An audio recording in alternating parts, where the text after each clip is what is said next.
O Jonatas, o irmão,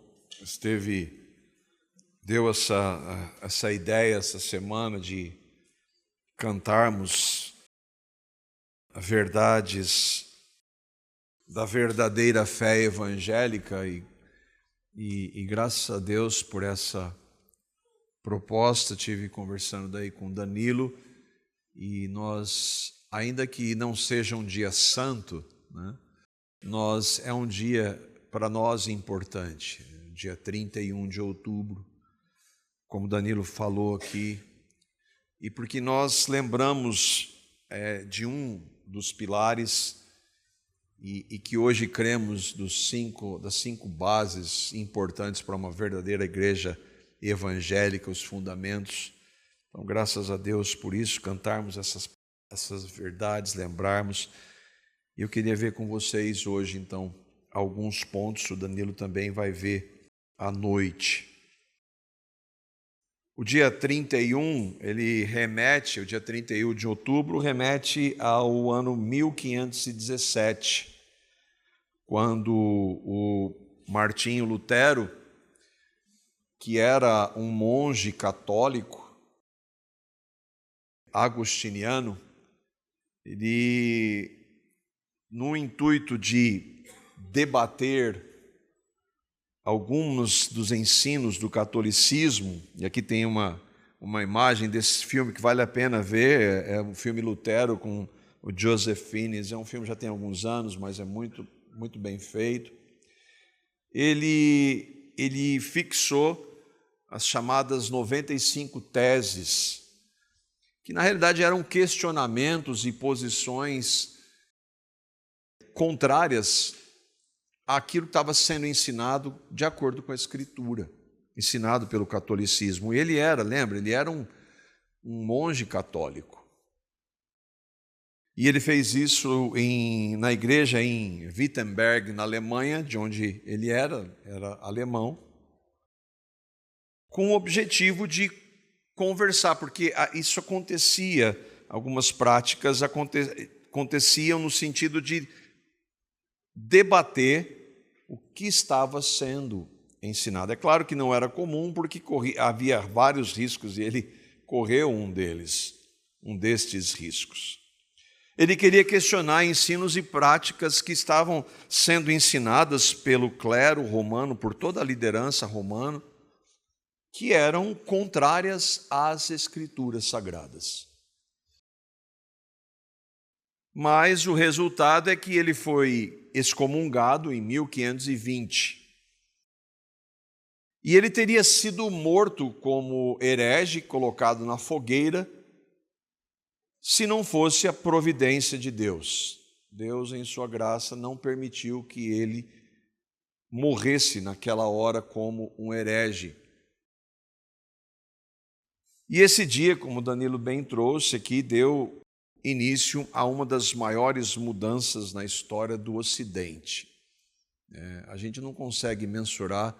Ela foi, claro, mais importante espiritual, mas houve mudanças em vários outros aspectos da nossa vida. E nós lembramos dessa data que foi, sim, muito importante. Do aspecto espiritual, eu creio que foi ou talvez, depois da vinda do Espírito, um dos maiores avivamentos da história da igreja.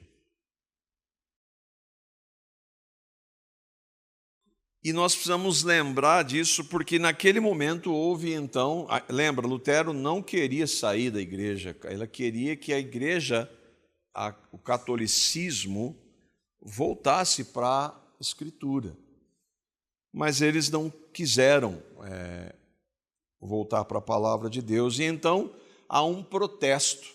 E aí a ideia da igreja protestante, que hoje é a chamada igreja evangélica.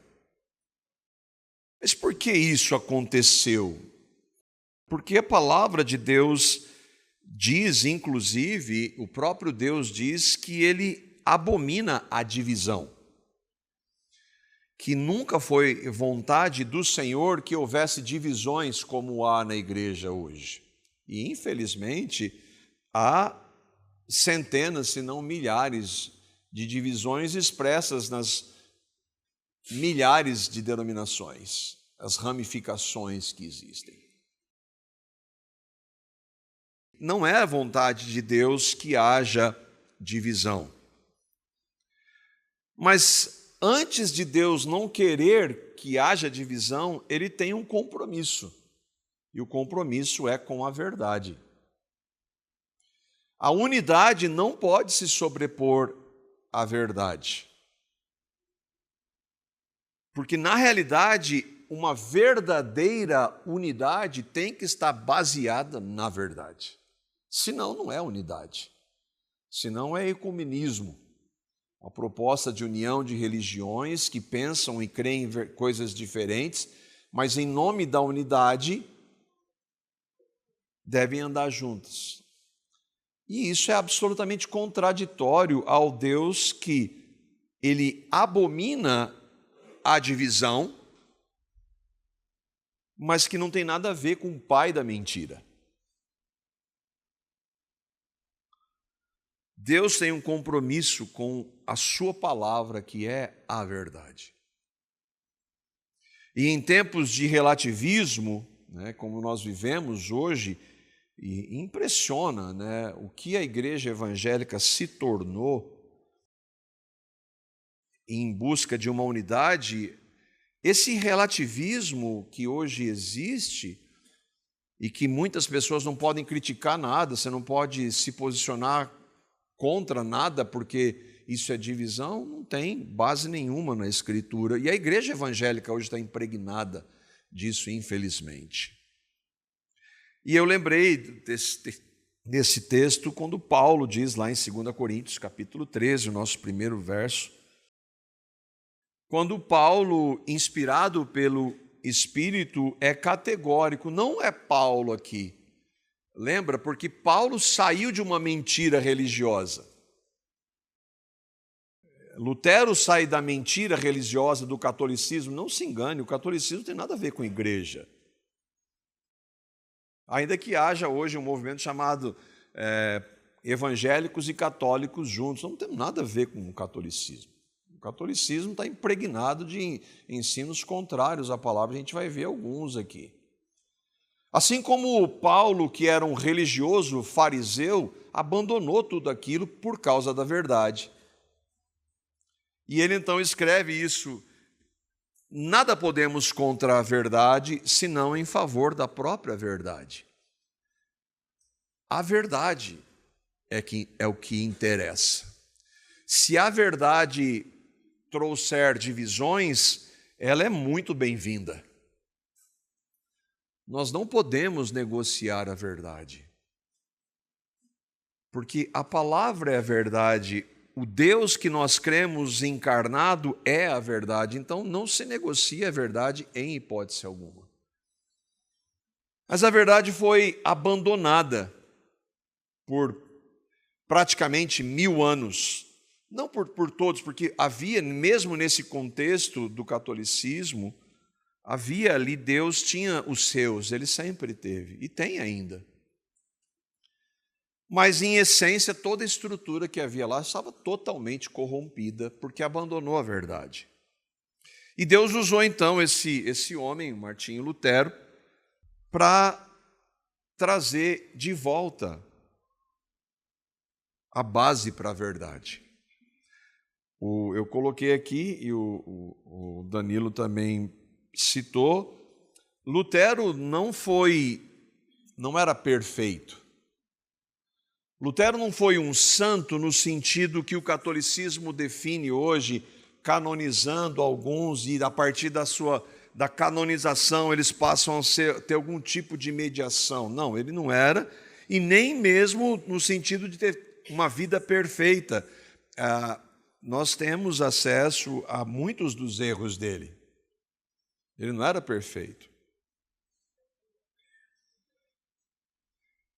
Mas nós entendemos que Deus usou, assim como usou todos os demais, não como inspirados, como na Escritura, mas que usou homens imperfeitos. E ele foi um desses. Os evangélicos têm ele como referência, apesar de hoje boa parte da igreja evangélica nem sequer saber quem ele é, né, do que ele fez. E muita gente que defende e crê no Lutero na igreja evangélica hoje, que entende que Lutero foi alguém que trouxe verdades, está vivendo em igrejas evangélicas totalmente destituídas daquilo que ele ensinou. Já os católicos radicais veem Lutero como um herege até hoje. E aí eu preciso abrir um parêntese aqui. E quando eu digo que evangélicos e católicos veem Lutero de forma diferente, a gente está falando, em essência, de história. E nós não podemos ser ingênuos de que a história, os relatos históricos, eles são desprovidos de perspectivas, interesses e pressupostos que são divergentes. Ninguém analisa, vê a história de maneira imparcial. Isso é impossível. E aí ainda estou no parênteses aqui, eu quero mostrar para você como é que 3 pessoas de contextos bem diferentes viam quem foi esse homem. O primeiro deles, você não conhece, mas é um historiador, ou talvez alguns conheçam, chamado Flávio Fernando Jorge. Ele escreve assim de Lutero. Lutero era músico formado em direito, latim, filosofia, astronomia, teologia. Lia assiduamente obras filosóficas de Epicuro, Sócrates, Platão, Aristóteles e Agostinho. Ou ele era um erudito, intelectual, um acadêmico. Ele foi um acadêmico por muito tempo. Aí tem alguém mais contemporâneo, que ele era bem polido na sua maneira de dizer, o Olavo de Carvalho. Lutero era um mentiroso compulsivo, não era uma pessoa de grande inteligência, um tipo que reagia emocionalmente às coisas e que não tinha condição intelectual de examinar, e aí ele vai fazendo os seus vários elogios, né? Há muita gente que reverencia esse homem, né? Um católico radical, um crítico da igreja evangélica. E Calvino? Calvino foi contemporâneo de Lutero, mas eles não se viram, não se encontraram. Calvino tem algumas críticas a Lutero, mas ele considerou: Lutero é um ilustre servo de Deus, dotado de virtudes raras e excelentes, um ilustre servo de Cristo, a quem todos nós estamos em grande dívida. Ele concordava com tudo? Não. Mas ele considerou. Então a gente tem aqui, só para eu dizer, visões diferentes, pessoas diferentes em contextos diferentes, que estão falando de um homem na história. E quem está dizendo a verdade? Eu e vocês precisamos medir isso aí. Eu e vocês que precisamos analisar. E olha que nós não estamos nem considerando o aspecto espiritual por trás das opiniões de cada um deles. Porque qualquer uma das definições que seja mentira vem do diabo. E no fim, cada um de nós é responsável em ouvir. Hoje nós temos acesso a muito que Lutero escreveu, analisar e verificar. Nós temos que, no final, decidir em quem nós vamos acreditar. E por que acreditamos? Nós somos responsáveis. Lutero, para nós não rezamos para Lutero, né? Lutero não foi impecável, mas a partir de uma das perspectivas da história, de que ele foi usado por Deus, ainda apesar da sua falência, ele foi um dos poucos homens de Deus que decidiram questionar a infinidade de erros de Roma. Ele não foi o único. O Danilo trouxe aqui, houve 2 homens importantes, próximos dele, próximos a 100 anos, né, mais ou menos, que foi John Wycliffe e John Huss, que se colocaram contra muitas das doutrinas católicas, foram líderes na igreja, mas que foram silenciados. Mas aí você pode perguntar, mas com base no que você define os ensinos romanos como heréticos? E aqui é a grande questão. Porque Lutero não foi a partir da mente dele que ele foi questionar. Ele teve uma base para questionar, e é a Bíblia. A única base. A única regra de fé e de prática. Todo evangélico sabe esse slogan, mas a maior parte dos evangélicos hoje não segue. É ser categórico e analisar tudo que é ensinado em nome de Deus, em nome de Jesus, tem que passar pelo crivo da Escritura. Como Paulo elogiou os irmãos de Bereia. E Lutero fez isso. Nós temos que agir exatamente da mesma forma. Nós precisamos analisar tudo à luz da única base que nós temos para saber aquilo que realmente importa, a Bíblia. Somente a Bíblia pode nos responder quem nós somos, o que nós estamos fazendo aqui, quem é Deus, quem é Jesus. Mas ninguém pode. E ele então, ainda que o catolicismo diga que a Bíblia é a palavra de Deus, ele não diz só isso. E Lutero volta para esta base. Agora, onde que está essa verdade? Aí nós precisamos ver a verdade encarnada, como nós cantamos, falar da verdade escrita. Porque há hoje, no meio evangélico, a tentativa de distinguir a verdade encarnada da verdade escrita. É impossível. Mas tem gente querendo fazer isso hoje. Olha o que a verdade encarnada, que é Cristo, diz da verdade escrita da palavra. João, capítulo 17, versículo 17. Jesus está aqui orando ao Pai, ele está recomendando aos discípulos, e ele dá uma base para que os discípulos continuem no caminho. João 17, 17, Jesus diz: santifica-os na verdade, a tua palavra é a verdade. Lembra, Jesus é a verdade encarnada. Mas todas as vezes que ele quis se referir à verdade dele, ele se pautava no quê? Na Escritura. Ele nunca fez a distinção que alguns hoje querem fazer, que é contraditória, é incoerente. Então, não tem como nós fugirmos da verdade da palavra. E é aqui, então, que se fundamenta, que deveria se fundamentar, uma verdadeira igreja evangélica. Que crê no Evangelho. Qual Evangelho? O Evangelho descrito na Escritura.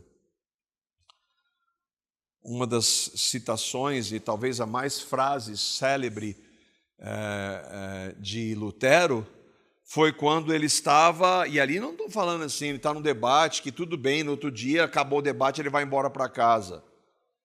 O que ele disse naquela hora, ele sabia que ele ia para a fogueira, ele não sabia que Deus iria livrá-lo. Tanto que ele passa a noite toda clamando a Deus, que ele estava com medo.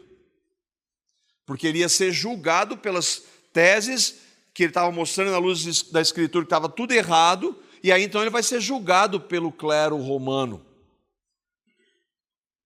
E aí ele está diante daqueles homens, ele sozinho. Ele sabendo, falou assim: se eu disser isso, eu vou morrer. E aí então a frase, e olha onde ele se baseia, que é emocionante de ver isso, de ouvir esse homem falar. Nenhum de nós, não aqui, você fala aqui no povo, vai embora, acaba. Não, aqui era uma situação totalmente diferente, quando pediram para ele se retratar do que ele tinha escrito.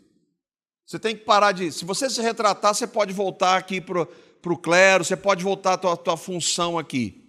E aí então ele disse: a menos que vocês provem para mim pela Escritura e pela razão que eu estou enganado, eu não posso e eu não me retratarei. Minha consciência está cativa à palavra de Deus. Ir contra a minha consciência não é nem correto nem seguro. Aqui permaneço eu. Não há nada mais que eu possa fazer que Deus me ajude. Então, ele irmãos, está falando isso, no dia seguinte, ele espera ir para a fogueira. Então, onde está a base? Na palavra. Na palavra. Tudo isso, então, para definir o único ou o fundamento. Nós vamos falar de 5. Mas os 4 seguintes, depois do primeiro, tem que estar fundamentado no primeiro.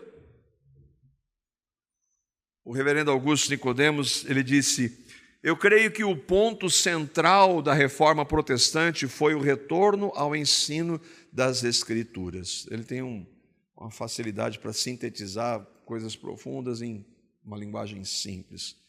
Todos os reformadores foram unânimes nesse ponto. Vamos voltar para a Bíblia. Era isso que Lutero queria.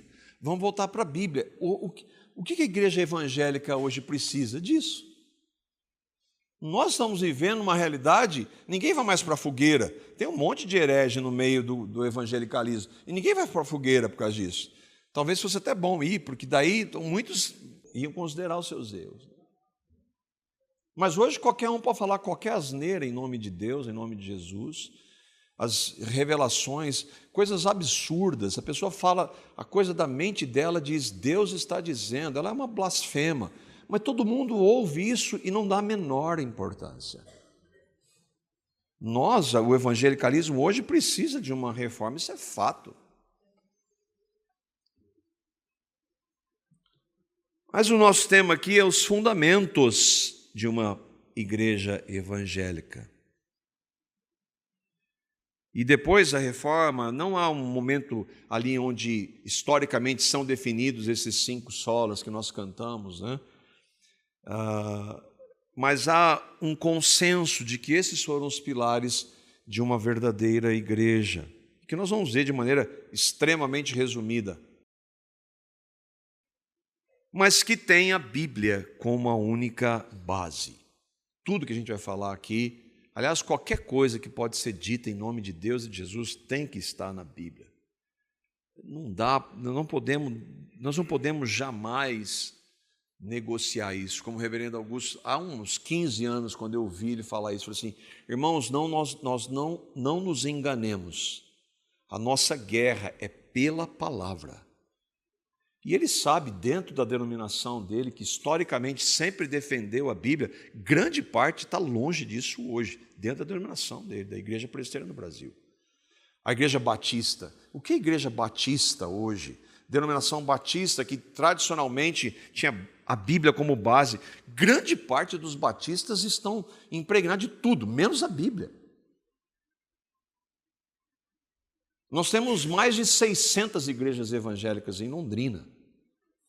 Faça um tour para você ver o que está sendo dito e ensinado aí. Não tem nada de palavra de Deus.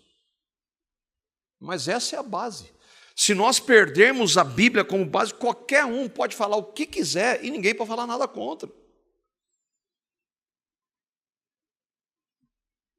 O centro é a Bíblia, porque a Bíblia é que define os demais. Quem é Jesus? Só a Bíblia. Só tem uma fonte para saber quem é Jesus, a Bíblia. E então, 5 solas que nós já cantamos, né? Que são as expressões, essa sola aí, são expressões latinas. Por quê? Porque a língua oficial do império, o Sacro Império Romano, era o latim. Então, isso foi definido a partir dos 5 solas, que são o quê? Somente, 5 somentes. 5 bases que são inegociáveis, nada além disso. E o primeiro deles é, obviamente, somente a Escritura. Nós, por exemplo, nós temos uma confissão de fé, mas ela está no mesmo nível da Bíblia? É claro que não. Ela nos ajuda a compreender a Bíblia. Ela pode até ter alguns erros aqui, sim, ela é confissão feita por homens. A Bíblia não tem. Por isso que é somente a Escritura. O que eu estou pregando aqui, eu não estou dizendo nada inspirado. Tudo que eu tenho para dizer tem que estar firmado na Bíblia. E se você não conhece a Bíblia, você vai falar amém se eu dizer alguma bobagem. A nossa única base é a Escritura. Por isso que é só a Escritura, ou somente a Escritura. Esta é a base. Nada se equipara à Bíblia, nem a tradição, nem encíclicas, nem bulas, que são documentos oficiais do catolicismo, nem decretos, nem confissões, nem a Confissão de Westminster, nem a Confissão Batista de Londres, de 1689, estão no mesmo nível de autoridade da Bíblia. Nem apóstolos, padres, pastores, bispos, anciãos, nada disso está no mesmo nível. Tudo isso precisa ser examinado à luz da Escritura. Mas por que só a Bíblia? Aliás, tem um estudo que eu fiz anos atrás. Por que só a Bíblia? Inclusive, um dos padres que eu vou citar aqui, Padre Paulo Ricardo, um dos radicais do catolicismo hoje, que é um dos que nomeia Lutero como um herege. O Padre Paulo Ricardo disse assim: quem disse que é só a Bíblia? Eu gosto porque ele é honesto. Quem diz que é? A Bíblia diz que é. Se você e a sua denominação não acredita, não interessa. Se a tua tradição, que você equipara a Escritura, é falsa, é mentira do inferno. É isso. Mas por que só a Bíblia? 2 Timóteo, capítulo 3, versos 16, 17, e há uma infinidade de textos que mostram por que só a Bíblia, porque ela é a palavra de Deus, a inerrante e infalível palavra de Deus, o que pastores hoje estão querendo rever. Olha o que ela diz: toda a Escritura é inspirada por Deus e útil para o ensino, para a repreensão, para a correção e para a instrução na justiça, para que o homem de Deus seja apto e plenamente preparado para toda boa obra. Quando Paulo escreve isso, ele está falando só do Antigo Testamento, porque o Novo estava sendo escrito, isso aqui está sendo escrito ainda. Sim, mas nós vamos entender por Pedro que o que Paulo escreve é Escritura. E a igreja entendeu que os escritos dos apóstolos, porque nós somos fundamentados hoje nos profetas e nos apóstolos, são Escritura também. Então, apesar do texto, esse texto falar especificamente do Antigo Testamento, nós entendemos por princípio e por textos do Novo que toda a Escritura é de Gênesis a Apocalipse. E é a Escritura, porque ela é inerrante. Hoje tem gente querendo rever. Não, ela não pode ser revista porque ela foi inspirada por um Deus que não erra. Então não tem nada que rever a Escritura, porque ela é a palavra de Deus, de um Deus que não erra. E é por isso, então, que toda a nossa base é a Escritura, porque é ela que ensina, ela que repreende, ela que corrige, ela que instrui no que deve ser feito. É a Escritura. Por isso que nós não temos nada para falar, a não ser estar baseado na Escritura. É claro que a gente às vezes fala aqui, e nós estamos sujeitos a alguma colocação errada, nós somos falíveis, mas se eu e vocês não examinarmos as Escrituras, a gente vai concordar. Eu sou responsável, vocês são responsáveis. Então é a Escritura inspirada por Deus, é por isso que é só a Escritura. A Escritura é inspirada por Deus, então é por isso que é só ela. Segundo ponto, 2 Pedro 1, 19 e 21. Pedro é um dos que fala que o que Paulo escreveu é Escritura também, não está aqui no texto, mas Pedro mostra isso, porque ele disse isso, que ele escreveu isso inspirado pelo Espírito Santo. Pedro está falando da Escritura, novamente, Antigo Testamento, mas entendamos, Escritura, todo o Novo Testamento. Ele diz assim: assim temos ainda mais firme a palavra dos profetas, e vocês farão bem se a ela prestarem atenção, como uma candeia que brilha em lugar escuro, até que o dia clareie e a estrela da alva nasça no coração de vocês. É uma figura bem clara, né? A ideia de que a palavra é luz, para iluminar o caminho, né? O Salmo vai dizer isso. lâmpada para os meus pés é a tua palavra, luz para o meu caminho. A tua palavra não é o que o pastor, o apóstolo, o papa disse, é o que a tua palavra é. E eu preciso analisar o que o pastor, o papa e o padre disse, ou o apóstolo, o ancião, à luz da palavra. E se o padre, o pastor, o ancião falar alguma coisa, é mentira, está errado. Inclusive a começar por esse púlpito aqui. E aí então Pedro vai dizer por que ela é essa luz.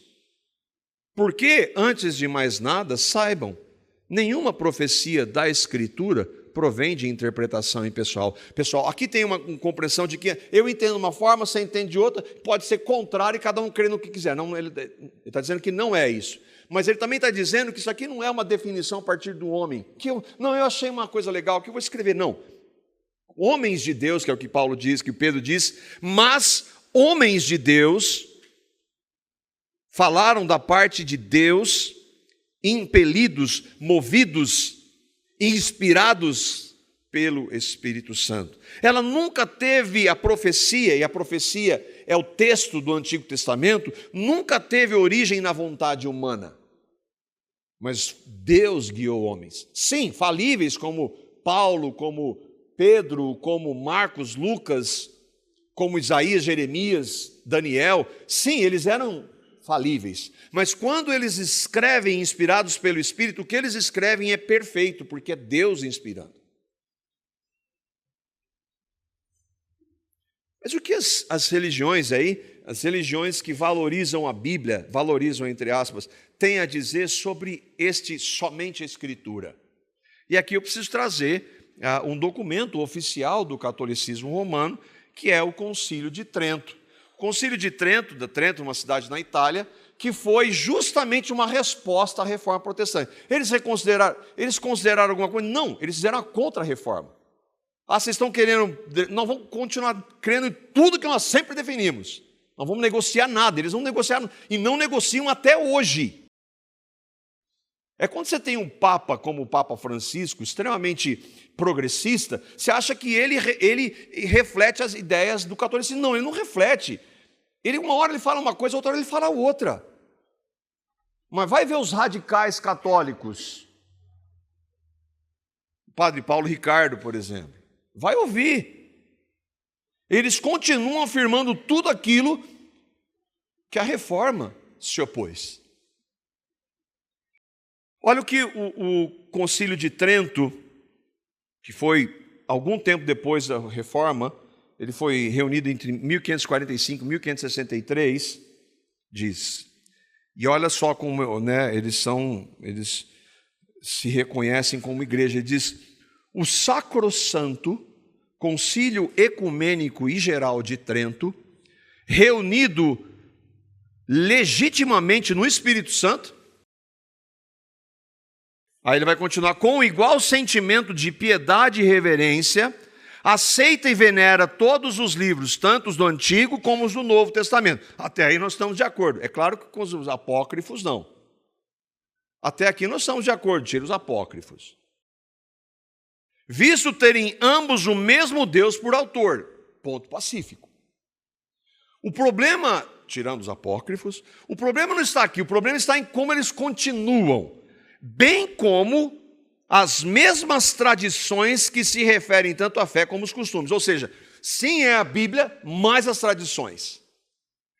Mesmo nível de autoridade. Quer sejam só oralmente recebidas por Cristo, o que foi recebido por Cristo está na Bíblia. Quer sejam ditadas pelo Espírito Santo e conservadas por sucessão contínua na Igreja Católica. Por isso que ela determina nos seus concílios, ela dá um monte de doutrinas e ensinos, não tem na Bíblia. Mas ela tem a tradição, ela é a igreja oficial, então ela pode trazer um monte de coisa, inclusive que não tem nada a ver na Bíblia. Mas como ela está no mesmo nível de autoridade, você entende que, na realidade, a tradição católica se sobrepõe à Bíblia.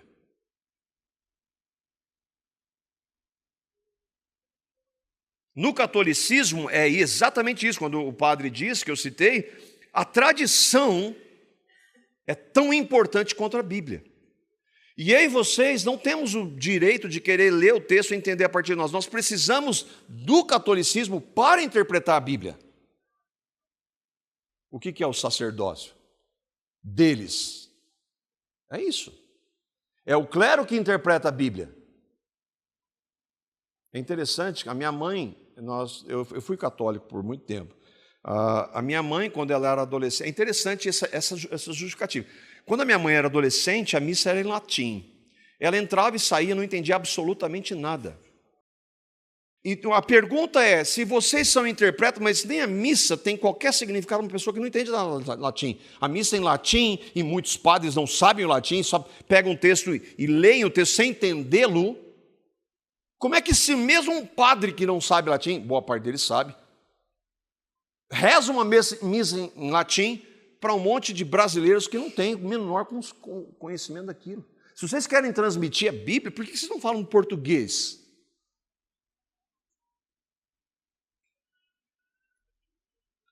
O fato, então, é que para o catolicismo não é somente a Escritura, é a tradição mais a Escritura. Nós já vimos isso alguma vez na Bíblia. O que dá a tradição mais a Escritura?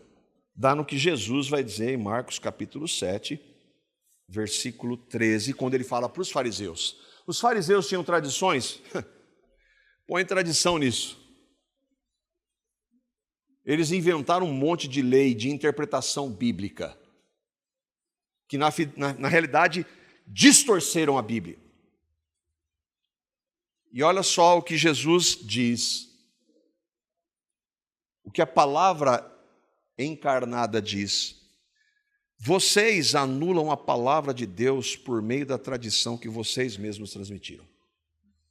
Isso é para os fariseus, isso é para o catolicismo. Isso é para muitos evangélicos hoje, que inventaram um monte de coisa. Outro dia um irmão aqui conversou com a liderança, já citei isso aqui, eu vou falar de novo. Ele foi falar com a pastora. Aí ele falou, onde está a pastora na Bíblia? Pastora?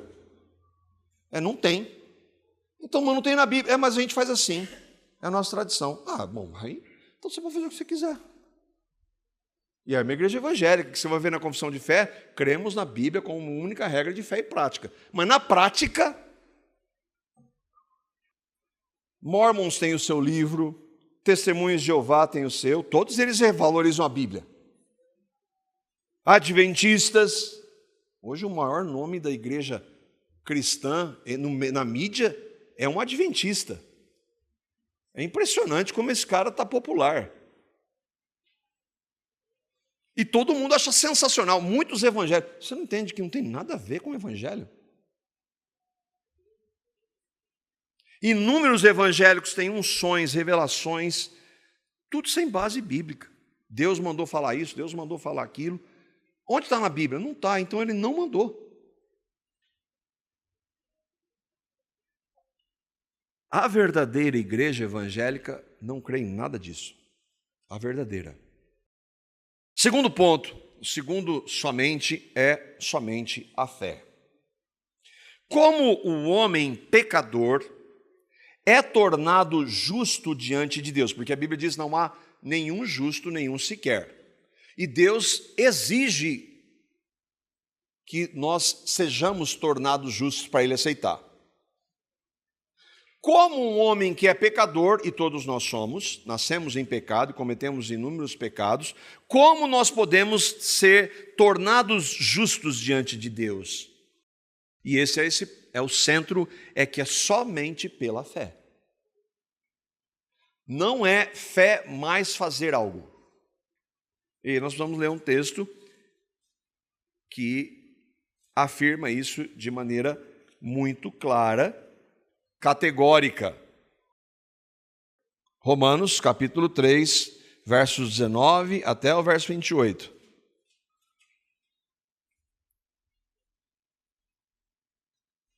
Toda religião diz que você só pode ser aceito pelo Deus da sua religião, lá, independente de qual se você fizer algo. Se você tem que fazer alguma coisa. Toda religião diz isso. E isso foi trazido para o meio cristão. Mas o que a palavra de Deus, novamente, a nossa base, o que a palavra de Deus diz, e esse texto é claro, há vários outros, né? Mas esse é um dos centrais, diz assim: é evidente aqui na NVT, é evidente que a lei se aplica àqueles a quem ela foi entregue, pois o seu propósito é evitar desculpas e mostrar que todo mundo é culpado diante de Deus. Paulo já está falando assim, qual que é o propósito da lei? Não é salvar ninguém, é para mostrar que todo mundo é pecador. A lei nunca salvou ninguém. No Antigo Testamento salva pela lei. Onde está isso na Bíblia? Não está em nenhum lugar, ninguém nunca foi salvo. A lei tem um objetivo, mostrar que nós somos pecadores. E aí então ele conclui, pois ninguém será declarado justo diante de Deus por fazer o que a lei ordena. Por quê? Que a lei simplesmente mostra quanto nós somos pecadores. Quanto mais eu e vocês conhecemos a lei, mais nós sabemos que nós somos pecadores.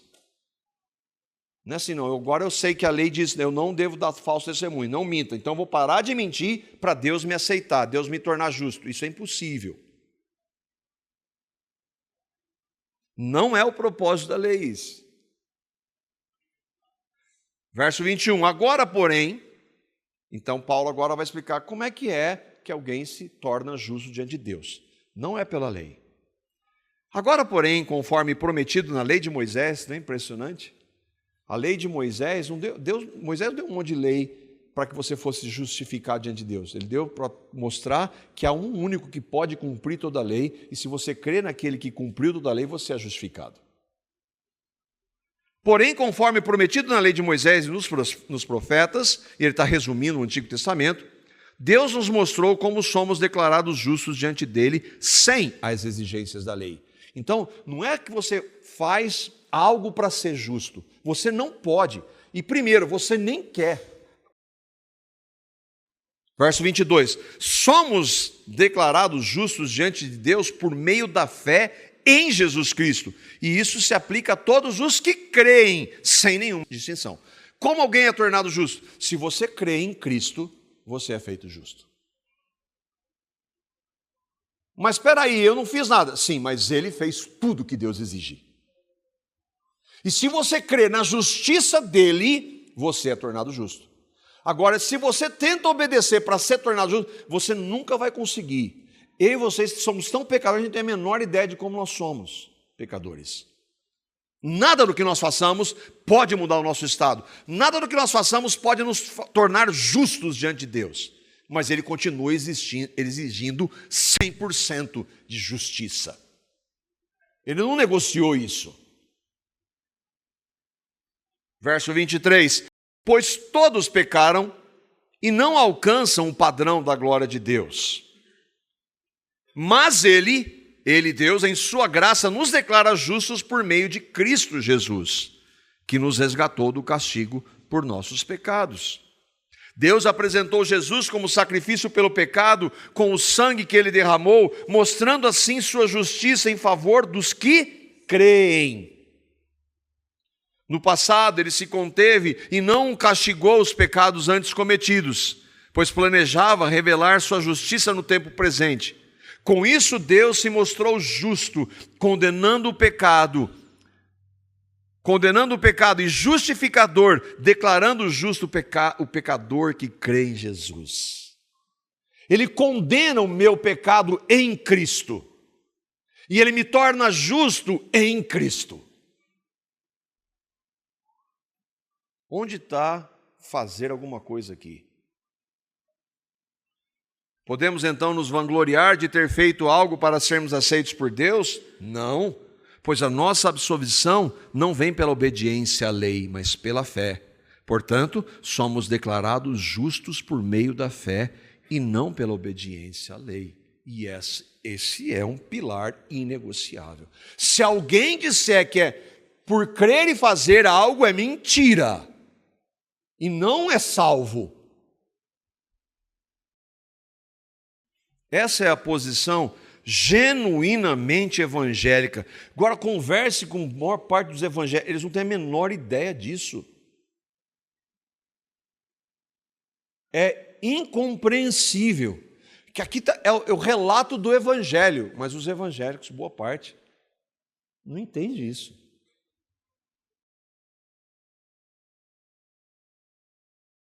E o que o catolicismo diz? Ao Concílio de Trento, de novo. Se alguém disser que o pecador é justificado pela fé somente, significando que nada mais é requerido para cooperar com o objetivo de se obter a graça da justificação, e que não é necessário de forma alguma que ele seja preparado e disposto pela ação de sua própria vontade, que seja maldito. Ele fala assim, vocês acreditam? Não, eu não acredito, nós cremos exatamente o contrário. Isso é contra a reforma. Eles estão negando a suficiência do sacrifício de Cristo. Isso é um documento oficial do catolicismo romano.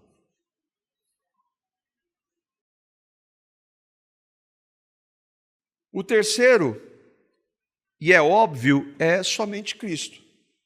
Não é Cristo mais as minhas obras. Não é Cristo mais os sacramentos que eu devo seguir. É só Cristo. Só Cristo pode salvar, só Cristo pode mediar, só Cristo é o Senhor. Nem Maria, nem os santos, nem o padre, o pastor, o ancião, nem ninguém pode fazer qualquer coisa por mim, por você. Só Cristo. Atos 4, 11 e 12. Olha que a igreja verdadeira crê. Esse Jesus é a pedra que vocês, construtores, rejeitaram e que se tornou pedra angular. Os fariseus rejeitaram a suficiência de Cristo, somente a fé, somente a graça. Eles rejeitaram. Mas eles consideram Jesus como um grande mestre, alguns. Mas isso não é suficiente. E aí, não há salvação em nenhum outro. Pois debaixo do céu não há nenhum outro nome dado entre os homens pelo qual devamos ser salvos, só em Cristo. 1 Timóteo 2,5. Eu disse que só Cristo pode salvar, só Cristo pode mediar e só Cristo é o Senhor. Ninguém, mais nada, nem religião nenhuma, pode fazer qualquer coisa por nós no nosso estado de pecado. Pois há um só Deus e um só mediador entre Deus e os homens, Jesus, o homem Cristo. Só um mediador. Por isso, quando nós oramos em nome de Jesus, não é um ritual religioso, é porque Deus só nos ouve por meio de Cristo. Ele é o nosso mediador.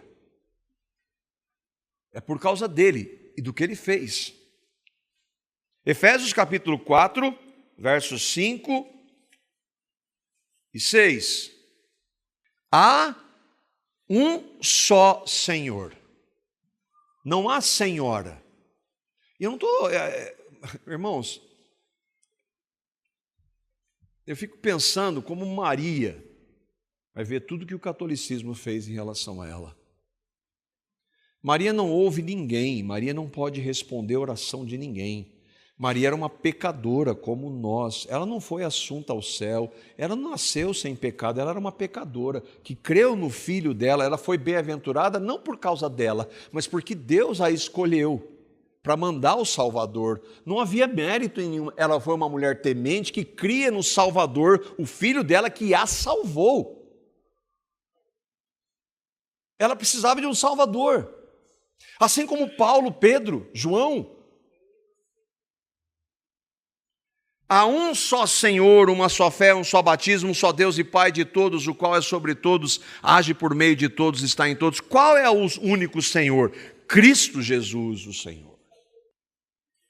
Para o catolicismo, olha o padre Paulo Ricardo, não há fruto da graça na história da salvação que não tenha como instrumento necessário a mediação de Nossa Senhora.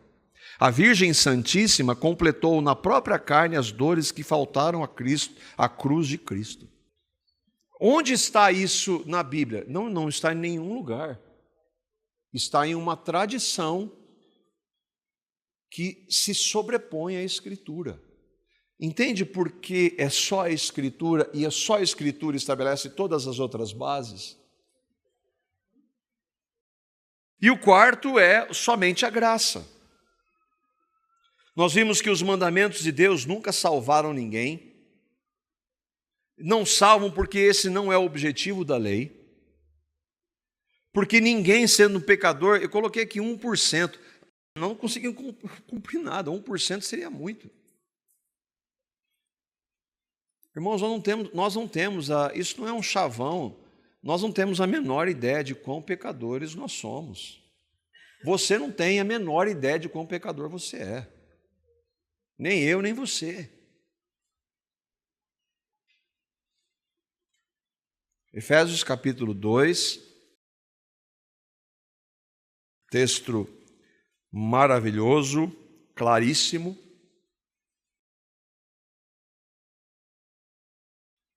Dois, 8 e 9, um dos pilares da verdadeira fé evangélica. Pela graça sois salvos, mediante a fé. E isso não vem de vós, é dom de Deus, não de obras, para que ninguém se glorie. Ninguém pode ser salvo por obras. Aliás, o texto está dizendo que graça, você sabe o que é graça, né? Graça é de graça, você não faz nada para merecer. Mas o texto está dizendo que não somente a salvação pela graça é de graça, mas a fé para crer na salvação pela graça é de graça. É Deus quem dá. Jesus é o autor e o consumador da nossa fé. Você e eu não temos fé em nós mesmos.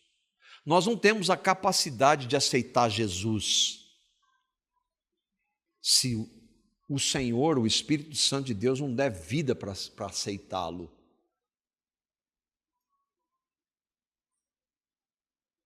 Antes mesmo da criação, Deus já havia providenciado um Salvador pela graça. E depois, em todo o Antigo Testamento, esse Salvador foi anunciado. E então, no Novo Testamento, ele veio nos Evangelhos. E nas cartas, depois dos Evangelhos, os apóstolos explicaram essa graça. Desde sempre foi só pela graça. Por isso que é maravilhoso cantar a graça. Agora, mas isso aí tem gente que vai usar isso e viver na prática do pecado. Bom, essas pessoas não entenderam nada de graça. Quem crê na graça tem o desejo de viver em santidade.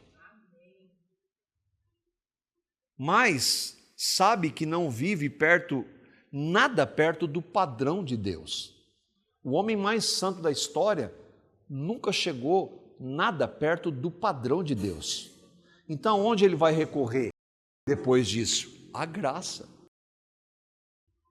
É do início ao fim a graça. É ela que começa, é ela que faz com que a gente ande, e se nós errarmos, ela está presente, e é ela que vai se manifestar na glorificação. A graça de Deus. Por isso que é somente a graça. É por isso que esses pilares são inegociáveis para uma verdadeira igreja evangélica.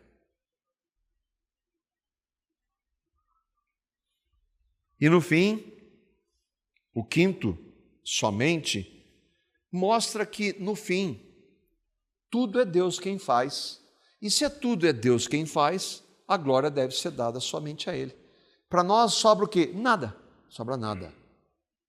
Absolutamente nada. Não tem participação nenhuma nossa. Tudo que eu e vocês, como cristãos regenerados, respondemos é providenciado pela graça. É patrocinado, como diria o pastor Glenn, pela graça. Mas hoje eu tenho andado em santidade. Quem está fazendo isso na sua vida? Se você bater no peito e dizer que sou eu, você é um fariseu. Não é o que Paulo diz? O que você tem que você não tenha recebido? Se você tem algo que glorifica a Deus, foi porque Ele deu, porque você recebeu, por que você se gloria como se você não tivesse recebido? Ou seja, como se fosse em você. Entende que é só a graça? Quando um evangelho fica bravo com essa definição de só a graça, a gente tem que questionar que evangelho ele crê. Porque é só graça, do início ao fim. Ela nunca foi pretexto para pecar. Mas é eu reconhecer que se não for a graça do Senhor, se não forem as misericórdias dele sendo renovadas todos os dias, eu mereço a condenação.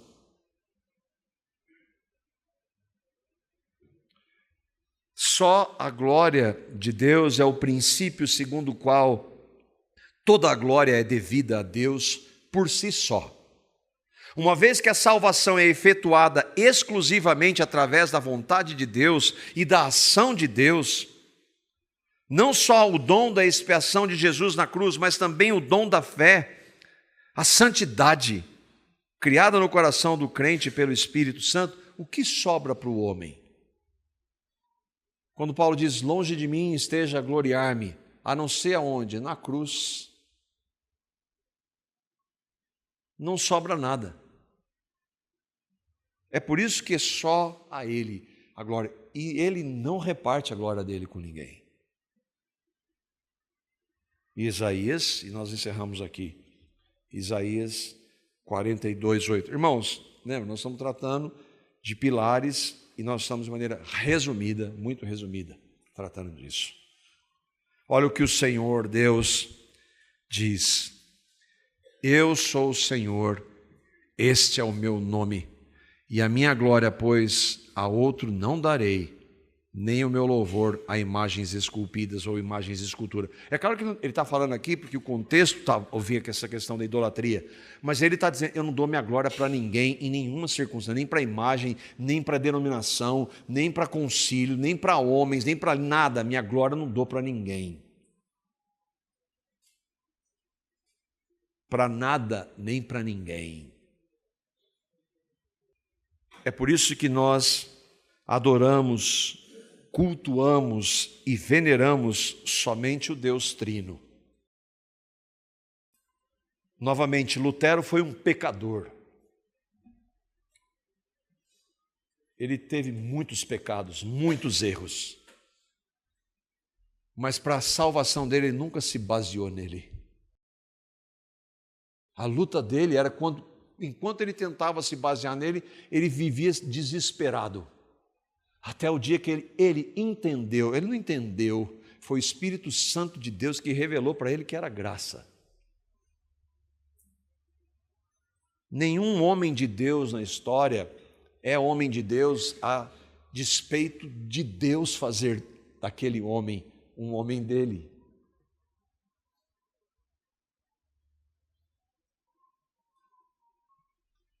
Dia 31 de outubro não é um dia santo. É uma lembrança para que nós permaneçamos na verdade. Na palavra encarnada, o centro da Escritura, Cristo, mas que só pode ser encontrado na palavra escrita, na verdade escrita. Meu desejo é que cada um de nós aqui cresça nesse conhecimento do Senhor, no conhecimento da graça e do conhecimento de Jesus Cristo, nosso Senhor.